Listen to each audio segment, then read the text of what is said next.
샬롬 샬롬 샬롬 샬롬 샬롬. 하나님 사랑합니다. 여러분 주 안에서 사랑합니다. 오늘 교만과 회개 열왕기하 20장 12절에서 21절까지 말씀이죠. 그때 발라단의 아들 바벨론의 왕 브로닥 발라단이 히스기야가 병들었다함을 듣고 편지와 예물을 그에게 보낸지라. 이렇게 시작되죠. 발라단의 아들 바벨론의 왕입니다. 브로닥 발라단이 히스기야 병들어 다함을 듣고 편지와 예물을 보냅니다.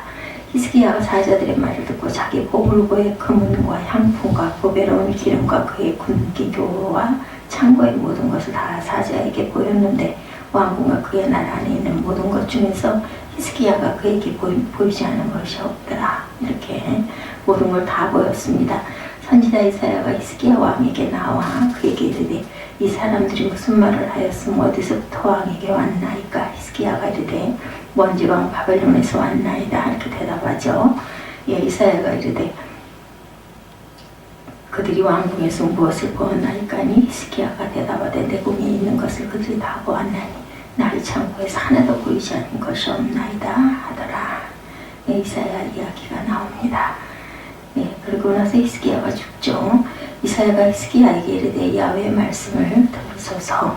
여호와의 말씀이 날 이르리니 왕궁의 모든 것과 왕의 조상들이 오늘까지 쌓아두었던 것이 바벨론으로 옮긴 바 되고 하나도 남지 아니할 것이요. 또 왕의 몸에서 날 아들 중에 사로잡혀 바벨론 왕궁의 황관이 되리다 하셨나이다 하니 히스기야가 이사야에게 이르되 당신이 전한 바 야훼의 말씀이 선하나이다 하고 또 이르되 만일 내가 사는 날에 태평과 진실이 있을진데 어찌 선하지 아니하려 하니라. 히스기야의 남은 사적과 그의 모든 업적과 저수지와 수도를 만들어 물을 성 안으로 끌어들인 일은 유다 왕의 역대기록에 기록되지 아니하였느냐. 히스기야가 그의 조상들과 함께 자고 그의 아들 므낫세가 대신하여 왕이 되느라. 히스기야가 이제 돌아가고 므낫세가 왕이 되는 일이 일어납니다. 히스기야는 39세에 죽을 병에 걸려서 살지 못하게 되었었죠. 그러나 그가 하나님의 얼굴을 구하고 간절히 기도했을 때 하나님께서 응답해 주셔서 3일 만에 병에서 고침받고 성전에 올라가 감사의 제사를 드릴 수가 있었습니다. 하나님 그에게 15년의 수명을 연장해 주었죠. 또한 그가 구하지 않은 기도 제목이었던 아수르의 공격에서도 그와 예루살렘을 구원해 주셨습니다. 당시의 최강국의 국가였던 아수르의 대부는 하나님이 보내신 천사에 의해서 하룻밤 사이에 18만 5천 명이 죽음으로 무너지고 맙니다. 아수르 왕은 폐잔병을 추스르고 황망히 아수르의 수도 니느웨로 돌아갑니다. 그리고 하나님의 예언대로 사내립은 모반을 일으킨 두 아들의 손에 죽게 되죠. 그리고 다른 아들인 에살핫돈이 왕으로 등극합니다. 아수르는 이 전쟁의 패배로 부군이 크게 기울어지기 시작을 했습니다. 반대로 아수르를 물리친 유다는 주변 나라의 두려움의 대상이 되죠. 주변 나라들은 예루살렘에 일어난 큰 승리와 기적에 감복하여 그들 스스로 보물을 가지고 히스기야를 만나러 왔고 선물을 진상합니다. 히스기야가 모든 나라의 눈에 존귀하게 됩니다. 역대하 32장 22절에 이와 같이 야훼께서 히스기야와 예루살렘 주민을 아수르 왕 사네립의 손과 모든 적국의 손에서 구원하여 내사 사면으로 보호하셨다. 이렇게 증거합니다. 여러 사람이 예물을 가지고 예루살렘에 와서 함께 드리고 또 보물을 유다 왕 히스기야에게 드린지라. 이후부터 히스기야가 모든 나라의 눈에 존귀하게 되었더라. 32장에 나타나는 내용이죠. 히스기야에게 드린지라. 이후부터 히스기야가 모든 나라의 눈에 존귀하게 되었다.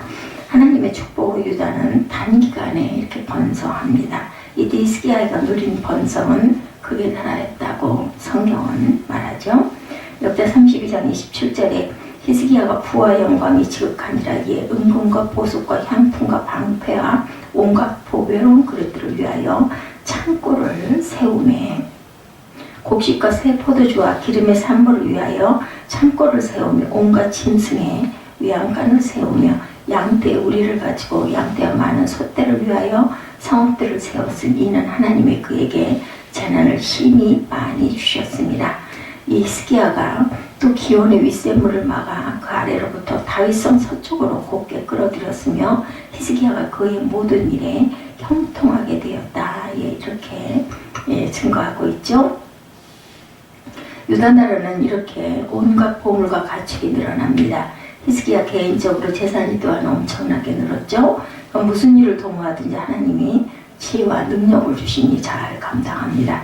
특히 그는 기온 시냇물을 예루살렘 성으로 끌어들임으로 식수를 해결한 놀라운 기술을 발휘합니다. 그래서 그가 하는 모든 일이 형통하였다. 이렇게 얘기하고 있죠.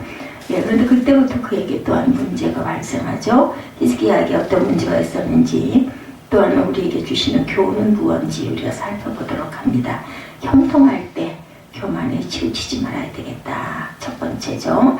히스기야가 왕이 되고 14년 동안은 고난의 연속이었습니다.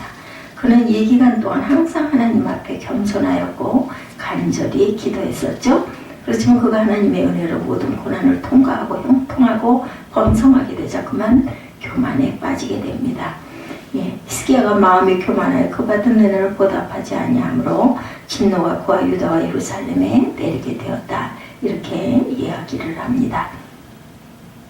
이사야가 히스에게 이르되 여호와의 말씀을 들으소서 왕궁의 모든 것과 왕의 조상적으로까지 쌓아두었던 것이 바벨론으로 옮긴 바 되고 하나도 남지 않을 것이요 히스기야가 마음이 교만하여 그 받은 은혜를 보답하지 않으므로 진노와 또한 유다와 예루살렘의 그 진노가 내립니다. 그 대표적인 예가 바벨론 나라로부터 사절단이 왔을 때 당시에 바벨론은 아수르의 지배를 받고 있던 석국에 불과했는데 바벨론 왕은 야망을 품고 있었습니다. 아수르를 무너뜨리고 중동의 패권을 잡겠다는 은밀한 계획이었죠.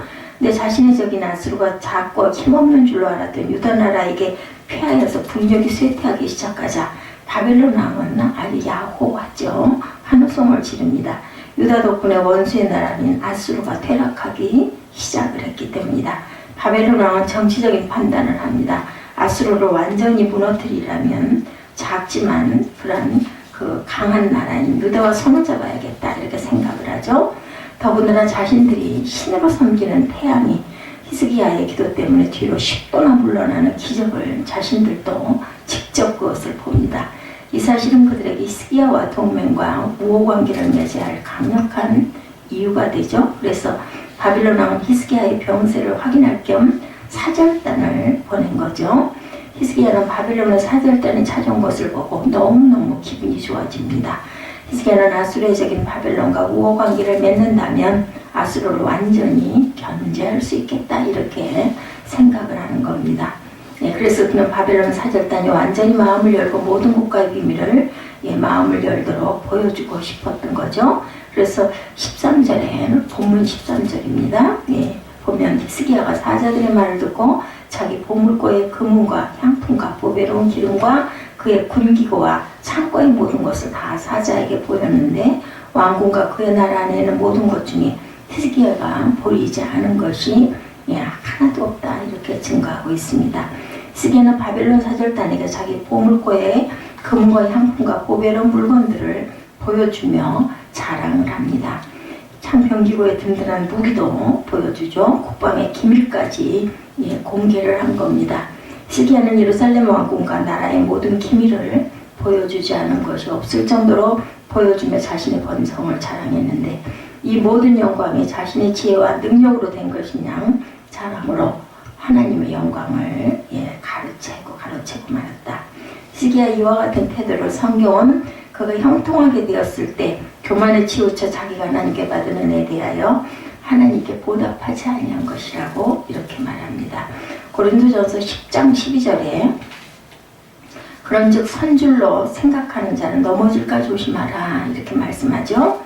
누가복음 22장 46절에도 어찌하여 자느냐 시험에 들지 않게 일어나 기도하라 하시니라. 그러므로 성경은 선줄로 생각할 때 넘어질까 조심해라. 하나님은 항상 깨어 기도하여 시험에 들지 않게 해라. 이렇게 계속 말씀하시죠.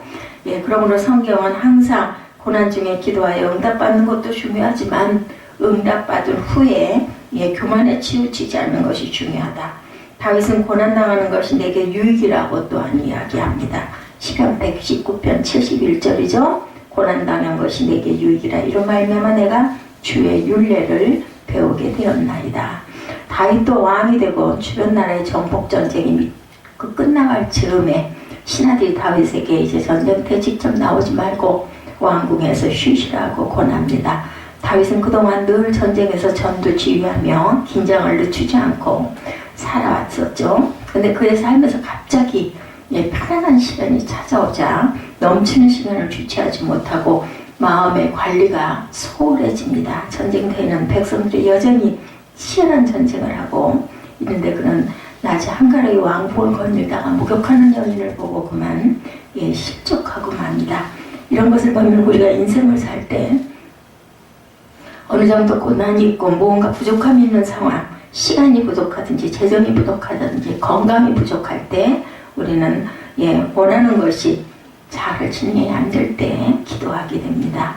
형통하고 잘 될 때 교만에 치우치지 아니하는 분 유일하게 예수님이시죠. 예수님은 오병이어의 기적을 남자만 5,000명을 먹인 일이 있었습니다. 그렇죠. 유대인들이 예수님을 임금으로 삼자고 하자 순간 예수님은 요한복음 6장 15절에 예수께서 그들이 와서 자기를 억지로 붙들어 임금으로 삼으려 하는 줄 알고 다시 산으로 떠나가시니라 이렇게 증거합니다.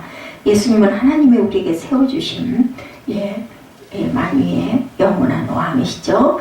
하지만 아직 그때가 아니었습니다. 예수님은 그것을 아시기 때문에 스스로 왕이 되지 않으시려고 산으로 피신을 하죠. 마귀는 끊임없이 예수님의 신분을 상기시키면서 예수님 스스로 왕관을 쓰도록 유혹합니다. 예수님은 그 유혹을 그때마다 떨치고 하나님 앞에 더욱 겸손히 행합니다. 하나님이 높여주실 때까지 겸손해지죠. 때가 되면 하나님이 예수님을 직접 높여주셔서 하나님 보좌 우편에 앉게 하시고 하늘과 땅의 모든 권세를 위임해 주십니다. 우리도 이 땅에서 스스로 영광을 취하는 일이 없어야 되겠다. 예수님처럼 끝까지 하나님 앞에서 겸손히 행하고 하나님께 모든 영광을 돌려야 되겠습니다. 우리가 고난당할 때에는 어느 때보다도 겸손히 기도해야 됩니다. 또한 문제가 해결되고 형통하게 되었을 때도 주님께 겸손해지도록 노력해야 됩니다. 주님 말씀대로 선줄로 생각할 때 넘어질까 조심하고 항상 깨어있는 저와 여러분들이 되어야 되겠죠. 하나님의 받은 은혜의 두 번째로는 보답할 줄 알아야 되겠다. 형통할 때 교만에 치우치지 말아야 되고 또한 받은 은혜에 항상 보답해야 되겠다. 역대 32장 25절에도 히스기야가 마음이 교만하여 그 받은 은혜를 보답하지 아니하므로 진노가 유다와 예루살렘에 내게 되었다 이렇게 이야기를 하고 있죠. 그런 것처럼 성경은 히스기야가 교만에 빠졌기 때문에 하나님께 받은 은혜에 보답하지 않았다. 그는 교만에 치우친 나머지 하나님 주신 형통과 번영을 자기가 이룬 것처럼 이렇게 생각을 하게 됐다. 이런 부분들을 우리가 정말 조심해야 되겠다. 바벨론의 사절단이 찾아왔을 때 하나님이 주신 모든 것을 그들에게 자기 능력으로 한 것이냐고 자랑합니다. 그렇지만 그런 사절단에게 하나님의 능력과 위엄을 자랑했어야 되겠죠. 하나님의 아수르 군대를 천사를 동원해서 물리쳐 주신 역사와 죽을 수밖에 없는 자기를 병을 3일 만에 고쳐주셨던 모든 것들을 하나님께 자랑할 줄 알아야 되는데 그 자랑을 하지 않았습니다. 그리고 자기가 한 것처럼 그렇게 자랑을 하는 그런 것들은 정말 잘못한 부분이다. 히스기야는 형통하고 번성하게 되자 어느새 하나님의 은혜를 잊어버립니다. 그리고 그러므로 우리는 평생 하나님의 은혜를 기억하고 살아야 되겠다. 절대로 잊어버리지 말아야 되겠죠. 히스기야는 형통하고 번성하게 되자 그것을 잊어버리는 그러한 그 결과를 낳게 됩니다.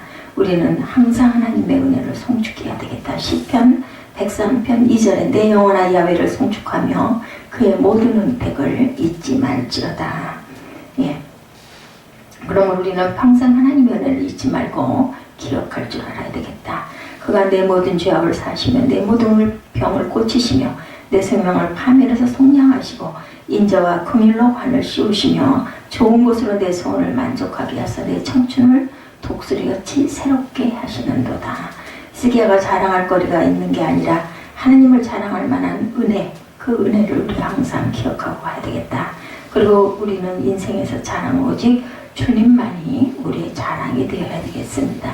고린도후서 10장 17절에 자랑하는 자는 주 안에서 자랑할지라. 시편 20편 7절에 우리는 야훼 우리 하나님의 이름을 자랑하리로다. 우리가 하나님의 은혜에 보답하는 길은 먼저 하나님을 은혜를 잊지 않고 하나님께 감사와 찬양을 드리는 것, 그리고 다윗처럼 하나님의 이름을 만인에게 자랑할 줄 알아야 됩니다. 그것은 구체적으로 예수님의 복음을 전파하는 것, 그러므로 하나님이 주신 은혜를 잊지 않는 저와 여러분들이 되어야 되겠습니다. 세 번째, 죄를 깨달으면 우리는 또한 즉시 회개해야 되겠습니다. 형통할 때 교만에 치우치지 않게 해야 되며 하나님께 받은 은혜에 항상 보답해야 되고, 그리고 죄를 깨달으면 즉시 회개해야 되겠다. 우리 인생이 온전한 사람은 아무도 없습니다. 그렇기 때문에 항상 하나님의 영광을 나타낼 줄 알아야 되고, 그리고 하나님의 은혜에 보답해야 됩니다. 히스기야가 이처럼 교만에 빠졌을 때 하나님은 그를 가만두지 않으셨죠. 그를 사랑하셨기 때문에 즉각 징계를 내리셨습니다. 20장 17절이죠. 야훼 말씀의 날이 이르니 왕국의 모든 곳과 조상의 그 왕의 조상들이 오늘까지 쌓아두었던 것이 바벨론으로 옮긴 바 되고 하나도 남지 아니할 것이요. 18절에 또 왕의 몸에서 날 아들 중에 사로잡혀 바벨론 왕궁의 환관이 되리라 하셨나이다. 이렇게 깨닫게 하십니다. 정말 불불행한 일이죠.